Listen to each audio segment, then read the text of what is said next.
Hello and welcome back to MMHC. Eddie, do you remember what your ringtone was in high school? What part? Just any or your favorite ringtone. Well, that's even better. I think high Mhm. school was still back when I didn't have a smartphone until I left for college. So this was, Yeah. not until August 2011. But if we're gonna go favorite, Kevin gives me shit about this because we had a discussion that I'm like, no, people definitely still use like ringtones that they buy nowadays, and she's like, no, they don't. And I was like, fuck, maybe they don't. To this day, my ringtone is still. I bought it. It was "Adorn" by Miguel, the R&B Oh, singer. yeah. Yeah, it's been the same ringtone since like 2012, so I'm going on 13 years. Whoa, Yeah, I haven't that's changed it. commitment. I my thing's on silence anyway. It's just vibrating, so Yeah, I never hear it, but it's still there. If I put it on, it's the same song, man. that's hilarious. Yeah. Yeah, What did man, you that's a have? long time. I Yeah. can't honestly remember. I think Man, at the time, I think I just would use whatever was Yeah. default on the phone because I was cheap. And You weren't trying to spend 99 cents on a no, ringtone? it was also one of the things that like my parents would be like, "We're not doing that. You can like wait for your birthday and Yeah. like get it as a birthday present or something." And I was just Yeah. like, "Man, I don't really care." Do you remember ringback tones on Verizon? Yeah, Yeah. Those were pretty sick. I those are wanted one. cool. I never got one. My brother had one, and it was Stewie from Family Guy That's just funny. saying, "Who the hell do you think you are? What the hell do you think you're doing?" And it was just like That's that. You'd funny. call him, and that's all you would Yeah. hear, and be like, "What is Do you this?" remember what would happen if the person either like ended their subscription or didn't choose a song? Oh, didn't it have like some weird thing that it It said? was a very specific classical like. Do Oh you remember? It yeah. was like do do do do do do. Yes, that's so funny. One of my Yeah, buddies had that for years because he was yeah. just lazy. He's like, "I'm not buying another one." Well, and I bet after a certain amount of time, they just like slowly phased it out and just like Yeah. couldn't even change it. Here, I want to Oh, Google it. When did ringback tones stop? And for all those disappear. young people out here, a ringback tone was when you called, you didn't hear the brr, brr, you heard Yep. just like a song playing. Yeah. And it was a great idea. And it sounds like it came to a final end in late 2020. So another victim of the pandemic. Fucking COVID, man. Do you remember? Did you ever do that thing where one? There's two. I'm keeping us off topic. There was two Good. of them. Like people would either do like on their voice message, it would be like, "Hello," like, "Hey, look, what are you? Hold on, I can't hear you." And they'd be like, "Ah, just kidding, leave me a message." But then the other one Yes. would be people would put songs as like their voicemail thing. You ever do that? Oh, I don't think we ever did that in Oh, Wyoming. I 100% did. It was. I thought it was cool as shit. You make people Now sit through a long song just to it leave wouldn't you be a that long, just a little message. bit. Yeah, just a little snippet. Yeah, Hmm. Yeah, this is what we had to do before we had smartphones. We just had to yeah. come up with stuff, stupid stuff to do. Or on the phones too, you could record and then make that your ringtone. Did you ever do that? You Oh record like a yeah, I did that song. a few Yeah, times. yeah. Man, times have changed. Times have changed, but so if you couldn't tell, we're talking about cell phone bans Ringtones. in schools, mostly ringtones and ringback tones. That's really the topic for today. That's the, But get ready for Eddie, 30 minutes of. our favorite ringback tones in order for 30 minutes. I'm in. But we wanted to wish Uh, Eddie a happy back to school. He's back in school. The kids are back. The students are thank you, thank back. you. And it sounds like he's pretty pumped. I'm hyped, man. This is this fucking game day. I've been ready. I was talking to one of the associate principals, and he was kind of like, he's like, yeah, I guess for you, there's not really like a workup. You just kind of like you just start. Like there's no really like ease into it. I was like, no, I've been ready. And I tell them this is my line. I always let people know if you stay ready, you never got to get ready. So I'm in. I was ready for it. worked through the professional development meetings. I learned about grading and assessment, which applies so much to my job. And now the kids are back, man. So today was the first day. It was exciting. It was fun. But the big thing that changed that we're going to talk about is the cell phone ban. And in Oregon and in it looks like now 35 states have put some type of legislation in place for either this school year or the start of next school year. Like they'll have until next fall. Oregon was one of those states. And just to kind of give a little bit of background on how we got to this point, I'm on the leadership team at our school, and we had talked about in like April, maybe like March, April, May, kind of when the long legislative session was happening, that this was coming, that people were talking about it, that they were trying to push this through. And so we kind of prepared, and we'd already made the decision like, hey, when school comes back, we're doing a bell-to-bell cell phone ban. And I'll talk about what that means in a little bit. And ultimately, it didn't pass in the sessions, and people were kind of surprised. But then Oregon's governor, Tina Kotek, just decided she was going to sign an executive order, and she did. And she's giving all school districts in the state of Oregon, I think until October 31st, till Halloween, to put Whoa. some type of bell-to-bell cell phone policy into place. And what bell-to-bell means is no phones, nothing. As soon as you walk in the building until the last bell rings for the day, you can't have it out when you walk into class. You can't have it out during lunch. You definitely can't have it out during class. And that's it. That's just kind of what we're going to do. And today was our first day with all students. We had freshmen yesterday. So today was all 1,600 plus. And it was interesting. We had about 80 phones taken away, from what I heard. I didn't get the final count. And yeah, I mean, we'll kind of see how it goes. It's definitely an interesting time. I have a lot of thoughts and feelings about it. I know a lot of other people have thoughts and feelings about it. But yeah, we'll see. Today was day one of 180. So we'll see what happens. Yeah, and we were talking about it earlier too, that your school is going full throttle off the get-go. I think that's probably the best way to do it, and just try and set the message at the beginning of the school year like, hey, we're not taking this isn't a joke. Like, we're taking this Yeah. very seriously. You use your phone, it gets taken away. Yeah. And one of the hard parts was kids nowadays, and even when you and I were in college during that time, you look up it's the first day of class. Where's my lecture hall? You look it up on your Yeah. phone, right? And so these kids are trying to look up their schedule. A lot of kids got their phone. I shouldn't laugh, but a lot of kids got their phone taken away trying to look up their schedule. And so we ultimately, a lot of schedules had to be printed by our counseling center and our secretary. It was an adjustment, some things we'll have to learn. The other part of the rule that helps kind of keep everybody accountable, not just students, but parents too, and caregivers and guardians, is the kids aren't allowed to pick up their phone at the end of the day. It has to be a parent or guardian. So you're not getting the phone back, until your parent or guardian comes to get it. And here's the thing: the school district is upper middle class. Some people past that, right? So some people have the privilege of mom and dad could just come in the middle of the day and pick it up, no big deal. Other people do not, and so they've had to figure it out in real time. Okay, what do we do for the people who mom and dad and guardian can't come pick it up before we leave Yeah. for the day, leave school? So uh, definitely some parents who did not look thrilled today when they came to pick up the phones. We got some positive feedback from some parents. That was cool. I'm sure others were frustrated. I totally get it. It's a big change. Anytime you make a big sweeping change, it's not going to go great in the beginning. There's growing pains for sure.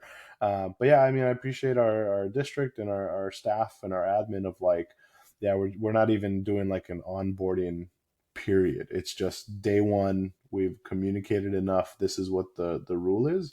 Um, and that is that. Sorry if you got your phone taken away today. Tomorrow's a new day. Well, it sounds like we need to call Dunder Mifflin because paper is back, baby. What was that one jingle they had? It was the people person, paper people, something like that. Dunder Mifflin. I don't even know. I must have missed that Yeah. episode. God damn it, Justin. I think a lot of people or a lot of teachers are gonna move to paper pencil. Let's bring it back. We're back, baby. Whoa, Buy stock dang. in And graphite. We're in. the Graphite graphite and market lined is going to paper. explode. Yeah, Little let's blue do it. books. We're back. Oh yeah. So Eddie mentioned a Uh, couple of these, but to cite our sources from the Associated Press, Jeff Amy, August 21st, 2025, released an article in the Associated Press. 17 states and the District of Columbia have put in some form of cell phone ban this year alone. A total of 35 states now have some law limiting phone use and electronics in schools. Now, about 1 in 4 countries throughout the world have laws banning cell phones in schools. States with no laws include my home, Wyoming, Go Pokes, Go Pokes, Mississippi, baby. with Wisconsin, Michigan, surprised about that one, New Jersey, Mm, Massachusetts, Illinois. Those are kind of the big ones that have not had any sort of bans yet.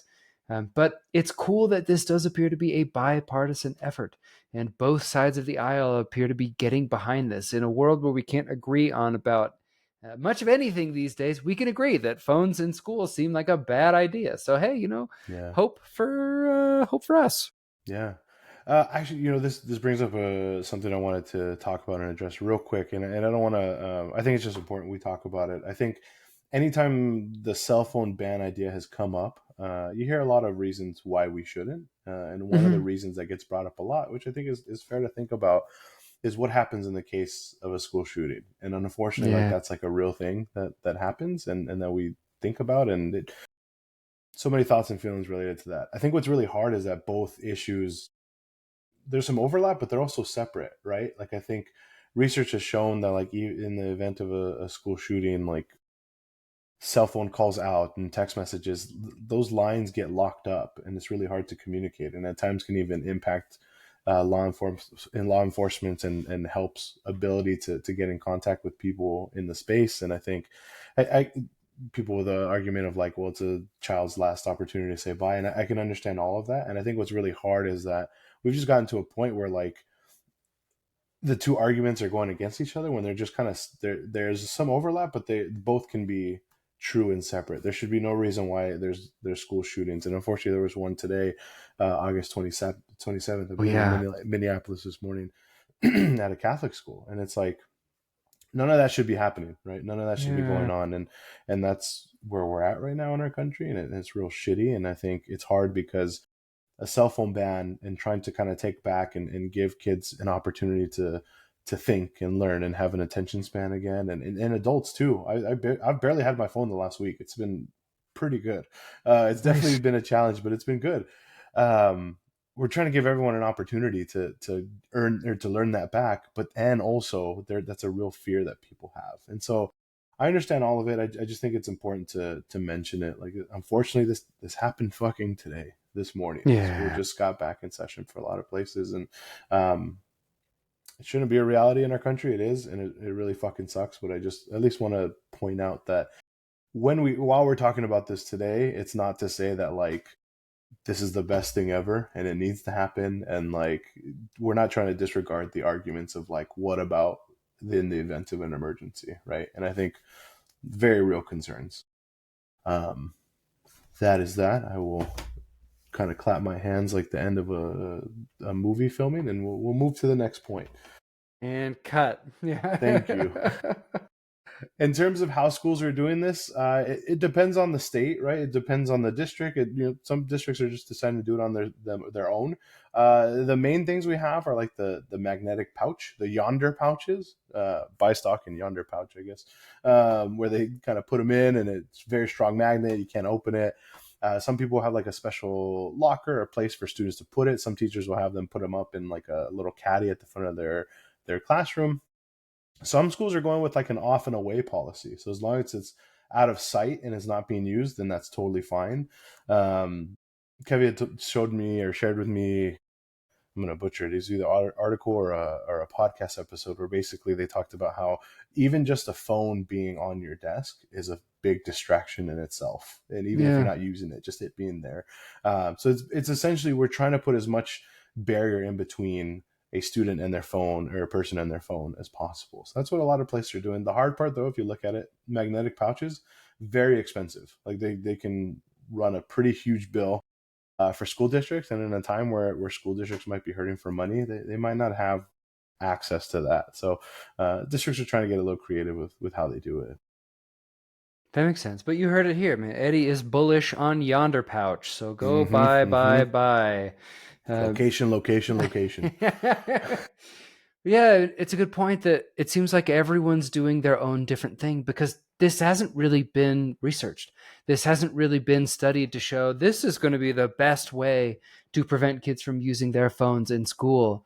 We're just trying to catch up and try things that are going to work without actually basing it on any sort of public health data. Yeah. And we're doing it live. I mean, that's really it. Like, there's no other way. It's to the point where like the put your phone away is just not enough. Yes. The please pay attention, it's just not enough, right? And so they're trying things. And again, I've said this before. Anytime a big sweeping change comes into play, it's not going to be perfect. There's going to be a lot of mess in between. So it's just trying something new, and I can at least appreciate that, trying something new in the hopes that it'll stick. Mm-hmm. Well, Eddie brought this up a little bit earlier, but in researching this episode, actually parents provided a lot of the resistance for phone Yes. bans in school because they do want to be able to communicate with their children in an emergency situation, and I certainly don't blame them for that. But from the student perspective, there was a New York Times article from November 2023 that said a lot of students really want to listen to music in school, and that's what they primarily do with their phone. So that kind of changes the dynamic there. The same article shows that a lot of in-person bullying actually happens on phones. Think about all the videos you've seen of like some kid crashing out in school and someone taking a video and then posting that later, or gym bullying. You see people like taking videos of people who like making fun of other people at the gym, like that kind of stuff happening in school. So hopefully this will also help to a reduction in some of the bullying that happens. Mm. A lot of young people were thinking that a complete ban goes too far. And then, actually, in that New York Times article, one student said, had a really wonderful point. An intelligent young person said, well, banning the phones in schools doesn't really solve the issue of how addictive phones are. Yeah. Yeah, that's a great point. Yeah. I mean, as I left for the day, there was a large number of students straight into their phone, right? Like as soon as school ended. So I can understand that part. We just don't know. We're doing it live, and so that makes it really tough. Yeah, we're doing it live. Yeah. Uh, Any other stories of things that you've seen kids doing that you're like, ooh, you probably shouldn't be doing that in school? I think the example I want to give is like, I've got a lot of parents coming into my office telling me, my kid's texting me all day, Yeah. when they're at school saying like, I hate this, please take me out of school, call Hmm. me in sick. Like the kids are like nagging their parents to try and get them to take them out of school, which like is an unintended consequence of having nonstop communication with your parents all the time. But I think it's really interesting. Like, you're in the schools, so I'm curious to see if you've got any other examples.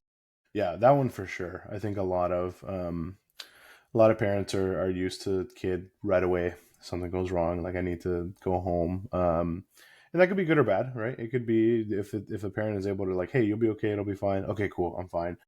But if it turns into like a lot of picking up and stuff and leaving school and kind of avoidance, then that makes it really hard to that's what makes things like this really hard today. Of having to go Yeah. through the whole school day without like communicating with anyone because I'm so used to talking to somebody. I think your point of like the bullying for sure, like a lot of kids feel really uncomfortable being themselves and being open in class for fear of being filmed and for fear of like someone Oh. catching what they're doing wrong and then posting it. It's Hmm. happened at our school, it's happened at other schools. People will make anonymous Instagram pages and they'll post, videos of somebody doing something embarrassing, and like there's not a whole lot they can do about it, right? Because then even the school's hands are tied of like, how do we discipline someone if we don't know who it is, or can you really discipline someone for what they do outside of school hours, right? So that makes it really Yeah. hard. I think the other hard part is kids were using and are using texting to figure out where each other is and then meeting up in the bathroom and doing Yeah. not so great things, right? Whether it's drugs or some more intimate things, they're doing things that aren't so great during the school days. The hope is a lot of that stuff gets reduced. Another thing we talked about was just how many kids were doing food delivery services. We've talked about this at the school. It's bad, man. That We bad? it we have a whole big table in our vestibule area that's just for food delivery apps, and it's sectioned off by Uber Eats, DoorDash, Grubhub. Just kids spend a lot of money, and so that's another piece to it too. Just yeah, the difficulty with being able to pay attention because you're so used to being on your phone and stuff. There's just it's a lot. But the flip side of it is like phones are such great tools. Like they're Yeah. you forgot your wallet in the car? Cool. I have Apple Pay. I can still buy this drink or this snack from the vending machine and I'm good to go. I can reach out to someone if I need to. Oh, my boss just sent me a message. I can check if my shift changed. Oh, coach is moving practice at this time instead of that. Like there's a lot that phones are, they're just part of our daily life. And even if for me, I have kept my phone in my office a lot more this past week and a half, there's still things I need it for. If I'm getting like a chat, like, hey, I need you right away, or a calendar reminder, things like that. So it's hard. The phones are so intertwined into our lives. It's hard to find a medium when we've been where we've been for so long. Yes, that makes sense. So, what does the research actually say about technology in schools? There was a good paper from Sampasa Kaninga et al. 2022 in the International Journal of Environmental Research in Public Health looking at Canadian students based on self report data that 35.8% of students use their screens or device for 5 hours a day. 18.6% had moderate to serious symptoms of problem technology use, and the prevalence of problematic technology use was actually higher in females than in males. And heavy technology use was associated with lower academic performance and lower levels of school connectedness. And one of the points that Eddie, I know, brought up a couple of episodes ago was that usually your success in academics and your mental well-being is often tied to how connected you are to your school. So the more you have your phone and the more you're on your phone trying to be somewhere else mentally, the less you're connected to your school, and actually your success rates go down significantly too. Yeah, yeah. I think like I get it too because nowadays I hate saying that because I sound old. Like a lot of kids and people have relationships with people, friendships online and virtually. So like that you're connected that way, but you're not connected to the people you're physically around. So it's kind of that balance of like yeah, just school connectedness is so important to identifying like how well someone can do. Not even just like academically, just like how their well being is just the school Yes. connectedness is super important. Um, but and we've talked about this, but I think something that's also probably contributed to this is how much technology has been introduced into schools. Right when Mm-hmm. we were in high school, no such thing as here's a Chromebook, here's an iPad. A little bit after we left school, that started to happen. And I get it. Like, that's a great technological piece. But kids are getting their hands on technology a lot quicker. Our school district, every kid has a Chromebook, and the younger grades, everyone has an iPad. I think the iPads might stay at school and stuff like that, but everyone has some kind of technology. And you would think with how quickly the technology got brought into schools, you would think that this was studied, but it really wasn't. So if you look, there's an article in Frontiers in Education in 2023 where there's an extensive systematic review of studies on the literature of using screens in schools by Utzler et al. 2020. The quote goes, very few large scale or quasi experimental studies have been undertaken that would arguably provide a clear indication of the learning value added by mobile devices. So long story short, we never studied technologies in school before we let technology take over. Things like smart boards, I think those started to come in after we left school. Yeah, just it's so interesting. Like it was just kind of like, yeah, this sounds like a good idea. Let's here you go. Here's an iPad, kid. Let's here you go. Let's figure it out. Yeah. But it also shows the changing in thinking. Because, like, at the time, no one really thought that this could be or would be a bad thing until Hmm. we started to see the effects on society, where we're like, oh, like everyone is on their device all the Hmm. time. We Yeah. just thought, oh, it'll be so easy and good for them to have this on them at all times. And yeah, only in retrospect do we look back and say, like, okay, maybe that was not a great idea. Maybe we should have studied that a little bit more before we gave elementary school kids iPads and Hmm. expected them to be able to do their work on them, which is a huge thing. It's a big change in the way we've been doing education for years. Yeah, and it's hard because I think a lot of the time we think of these tools as like it's a tool. It's gonna enhance the educational experience. Like how how great is it that we have a lot of kids graduating high school with being like proficient and even better in like Google Docs and email and sheets and stuff like that. Like that's pretty great. Like those are great skills to have. You kind of need those. How good is it that these kids are just learning how to be kind of tech savvy in a tech heavy world? That's great. Um, but not really considering the other side of it, of like how much like it could be negative. And we've talked about one of the golden rules I think we have is just moderation with a lot of things, whether it's technology, some substances, not all of them, because some of them it's zero. Don't use it. The kind of foods we eat, like moderation is super important, and it wasn't really thought about when we started adding technology the way we've had in schools over the years. So, discussion question. How do you have conversations with families about screens and tech, and what are they saying? What suggestions do you have? What do you think? I think a lot of families feel like it's an uphill battle.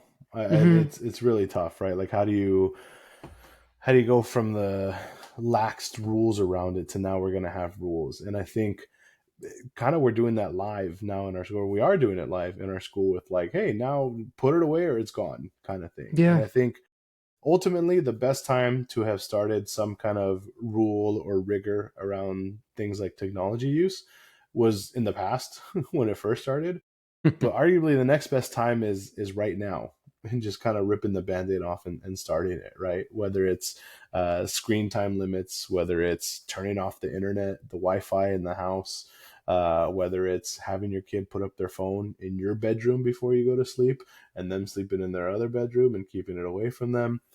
I I think it's ultimately it's an uphill battle, but it's going to be a battle that stays uphill unless you try something drastically different. And I think the important thing would be to have like that conversation with the children of like, this is what we want to do. It's going to suck. I'm really sorry.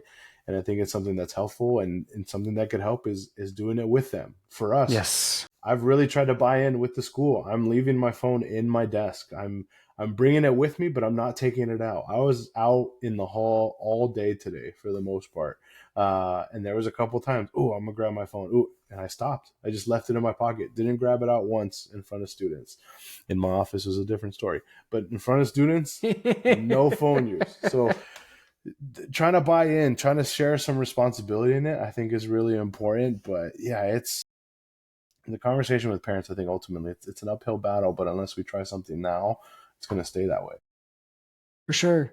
I've had a lot of families come in, especially towards the end of the summer, where they say, everyone in the family is just in their room on their device all day, every day. No one spends any time together. We don't have any meals together. We don't go out and do anything together. And man, it is so hard to claw your way back from that and actually get your family to spend time together. And in those times where you are spending good time together, playing games, going out, exploring, going food, you're learning how to handle each other. You're learning how to handle stressful situations. You're learning how to communicate with each other. And if you're just only in your house, you're not really building any of that relationship. You're not really building any of those interpersonal skills. You're just kind of stuck. Mm-hmm. So, talking with families about this, yeah, I have the same advice too. We're like, hey, if you want your kids to do it, you have to do it too. I Mm-hmm. literally had a dad tell me, like, that's not going to help at all. Like, he got mad at me for me suggesting that Yeah. everyone put their phones down and put some screen time limits on. And, I don't Yeah. blame him. I think I've brought it up on the show in the past that talking to people about taking their cell phones away really reminds me of when I was on my substance use rotations and Mm-hmm. talking to people about stopping drugs or taking drugs and alcohol away. They get angry, they get Mm-hmm. defensive, they don't want to logically think about it, or they argue with every little point. It's a very similar mindset. So Yeah. it's hard to rewire that brain to be open to change when we're really dependent on these cell phones. I won't say it's like full blown withdrawal, but it does kind of feel that way, right? Like to fully, it's like cold turkey. It's pretty much just cold turkey. It is cold turkey. Like you Yes. just had summer, you had probably a lot of unstructured time, And now, not only are you waking up early and you got to go to 5 classes a day, get the hell off your phone, right? How shitty is that? It's pretty tough. It's a huge change. So all those Yeah. young people out there in high school, if you're listening to this, because I'm sure that these two 30-something-year-olds are the mental health show that you're listening to, that we feel for you. We know that it Yeah. is a big Yeah. change, but it is the best thing for you, which is sometimes the hardest thing to do. Yeah. Have you tried things to like lower your screen time? Like, how do you keep your screen time lower? I do. I have screen time limits for myself. I Hmm. have social media limits so that I can't do more than 1 hour per day. Yeah. One argument I get from kids all the time is like, oh, if I do that, my friends are going to make fun of me. It's like, I hear that all the time from kids. Hmm. I'm like, who cares? Like, if it's Yeah. better for you, and I'm sure that your friends probably have some limits on themselves too. Like, Yeah. so I set screen time limits for myself. I try not to keep my or look at my phone too much before bed. Uh, I my screen time right now is about 3 hours a day, and Damn. which Look at is that. not bad. What do you mean not bad? That's Consider, great. but before I had Liam, my son, it was creeping up to 4.5, 5. Hmm. But now I'm just chasing a toddler around, and I don't know if I can't be on my That's phone. funny. Yeah. So having kids honestly really helped to get my There you screen go. time down. So just have kids. Yeah. That's it. Yeah, easy as that, right? I feel Yeah. like I've tried the screen time limits too. Hmm. We're getting there for sure. I think really the easiest thing for me has either been leave my phone in my office at work Yeah. while I'm out of the office, or keep it in my pocket and remind myself that like I'm not taking it out. And really, the only reason why I keep it in my pocket is because while my watch still works with the Wi-Fi, and as long as it's still kind of connected to the phone, I can still get the notifications. It's just important that I'm able to get like a chat notification or a calendar reminder, so I'm not missing things. So that's why I'm kind of battling back and forth with it. One thing that came out recently, I think it was a Hank Green, not his brother John Green. You know, John Green's the one that wrote The Fault in Our Stars, Oh yeah, yeah. and Hank Green is a YouTuber, and they're both like famous on TikTok and YouTube and stuff. Hank Green created this game called Focus Friend, and you start it, and you have a little bean, and he's in his room or they're in their room, and then when you put focus time on, this it starts to knit socks, and with the socks you can buy stuff to decorate the room. And so I've started kind of using that because I want to decorate the room. There's some cool shit, but you really need a lot of socks. So it's a little, it's kind of hard, but yeah, I mean that's kind of helped a little bit. Just like trying something different, you know, the screen time, the focus friend. Yeah, just trying different things because to me it is important to work on that. Yeah, and right now it's just kind of throwing things at the wall and seeing what sticks in terms of screen time. And like, you always hear the same things like no screens at bedtime, screen time limits. Try and Hmm. have no screens at dinner. You hear all the same recommendations over and over and over again. But really, if we want massive change throughout the entire world, then we got to hold the cell phone and the technology companies Hmm. accountable, Yeah. just like with the tobacco industry, just like we had to go after the companies who were selling this stuff in order to make any major changes, and it worked. So there's a positive, there's an upside. Yeah, I think I'd mentioned that I put that in my TED talk, which actually officially hit 500,000 views, which is Nice. that's Oh always pretty boy. cool. But I put that in the TED talk that like we got to hold the tech companies accountable for this. Yeah, and someone had posted like, this guy's really going after the tech companies. Like, are we sure he's alive Yeah, still? that's hella funny. I'm like, oh, I know. I'm a little That's worried about funny. myself too. No, I mean it's and this might be a turning point where tech and you know social media and all these companies are held a little more accountable. If states had to go this far to put something into place, this might be the turning point for that. Yeah, it seems like finally, as a society, we are saying enough is enough. It took time, it took a lot of processing, but yeah, it seems like it's finally starting to happen. Yeah, yeah. I mean, well, you know, on my end, we'll see how it goes. I'm interested to just kind of see day to day. I will say, anecdotally, it was definitely louder in the lunchroom and before school. And by that, I mean the kids were talking to each other. And so I think that's Cool. pretty cool. I think they'll figure it out. I think, they'll our teachers' assistants or office aides, they'll use the time to study or do homework instead of just scroll on their phone all day. And there's the kids will talk to each other more. And I don't know. I'm hoping teachers see that they're more engaged in class. And I think we just got to get through this little rough part this next week or two, and then I think it'll start to pay off. And I appreciate how our admin and staff really stuck to it today, because I think that really set the tone.